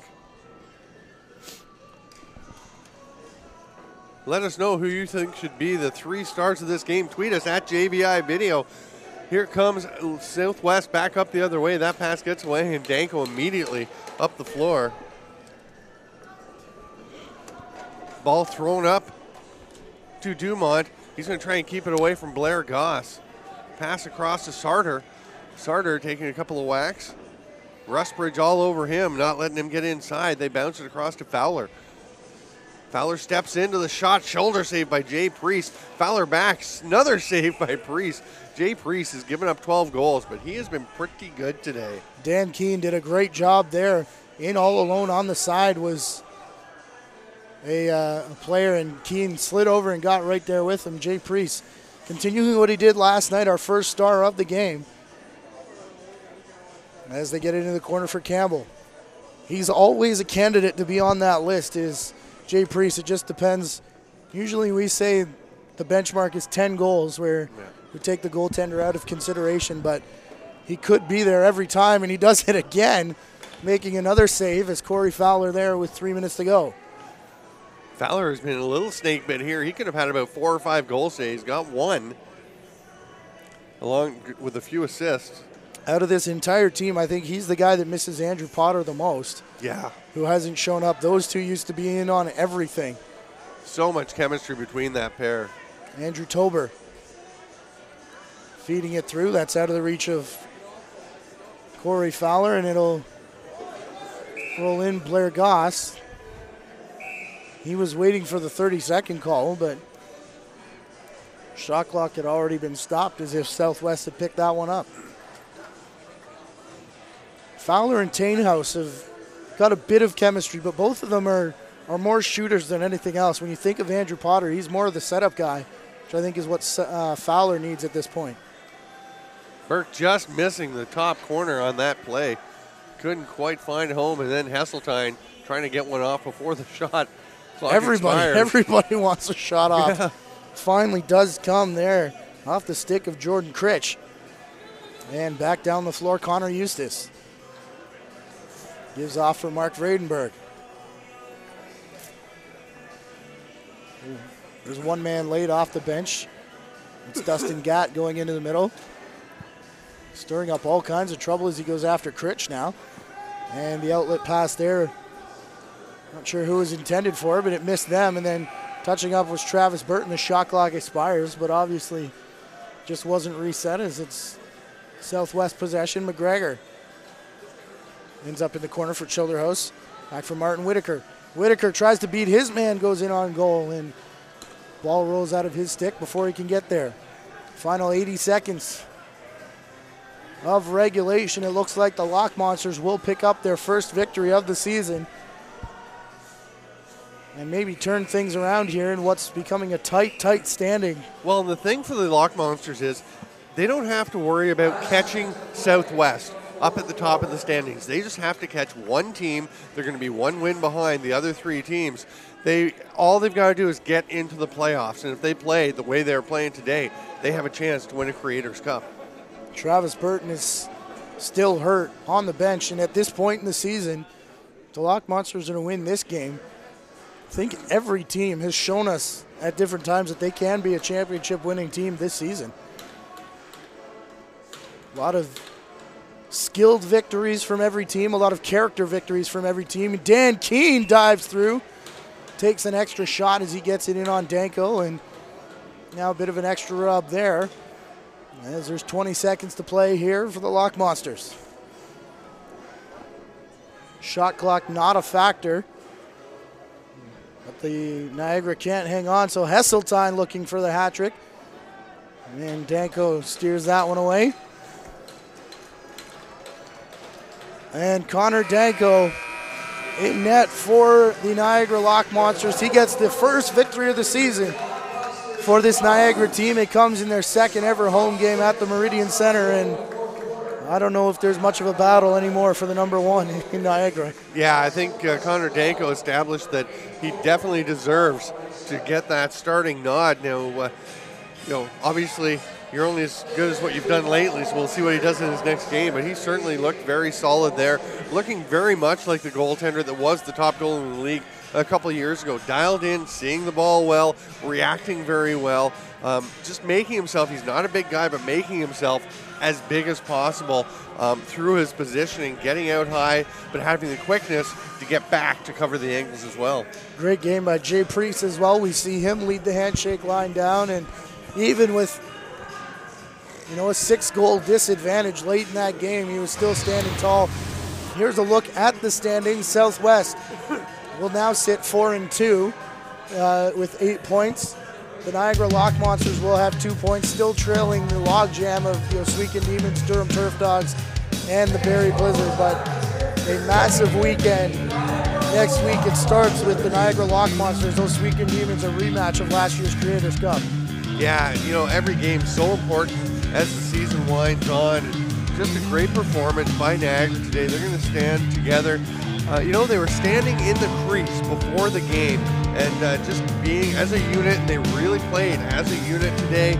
They're out on the floor acknowledging their fans, and what a tremendous effort they put in to take the bye week, make the most of it, prepare themselves to come out and have clearly their best game of the 2015 CLax season. And Brad Favero very close to returning.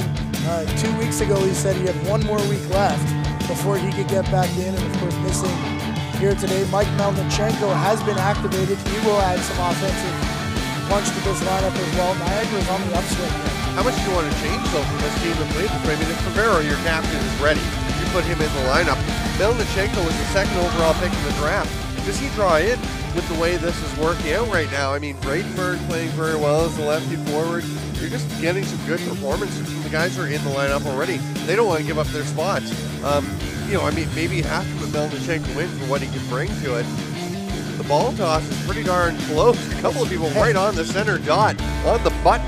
Our 3 stars in the game, the 3rd star, John Arnold, a couple of assists, played a very strong defensive game as he always does, and was really good at helping Niagara get the transition game rolling. Our 2nd star of the game, the goaltender, Connor Danko, who was excellent stopping the ball. Again, he had that early stretch where he gave up a couple of goals, was looking a little rattled, came back and made the next stops, and his passing today, ethereal. Probably the best passing game I've ever seen a goalie have. Yeah, it's been a while since I would go back to Joel Weber in our first year with I was going to mention the him Durham earlier. Turf Dogs, because he was phenomenal in the first year out. And then, of course, our 1st star, Dylan Lord, 5 goals on the game and 1 assist, 6 points. But the other things, like we said, that he did, getting under players' skin, and when he plays with an edge, you can see the points start to fall. We already teased our first game Friday night, the Iroquois Lacrosse Arena. I'll be in to call that one. An 8 p.m. start at, as we said, at the Iroquois Lacrosse Arena. Barrie Blizzard Southwest Cyclops, that'll be an interesting one at the CLax Community Center on Saturday evening.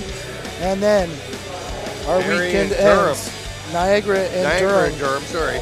In right here at the Meridian Centre, and that's another one where, Niagara, what they've got to do now, they've pulled within a game of those 3 teams tied for 2nd. They've just got to beat somebody, and they're right back in it. If they can win that game, they're suddenly, depending on the scores and how the goals scored against goes, they could be in a playoff spot as early as next week. Well, 2 points already. That would bump them up to 6. If all the right losses fall the right way, they're in 2nd place after the end of next week. There you go. First victory of the season for the Niagara Lockmonsters. Our director today has been Alex Frazzo, our producer Gary Morrison. On behalf of them, the rest of our JBI Sports Network crew, and everyone involved with the Canadian Lacrosse League, including my partner Stephen Stamp, I'm Matthew Carrick. Enjoy Family Day tomorrow. Happy belated Valentine's Day. We will talk to you next weekend.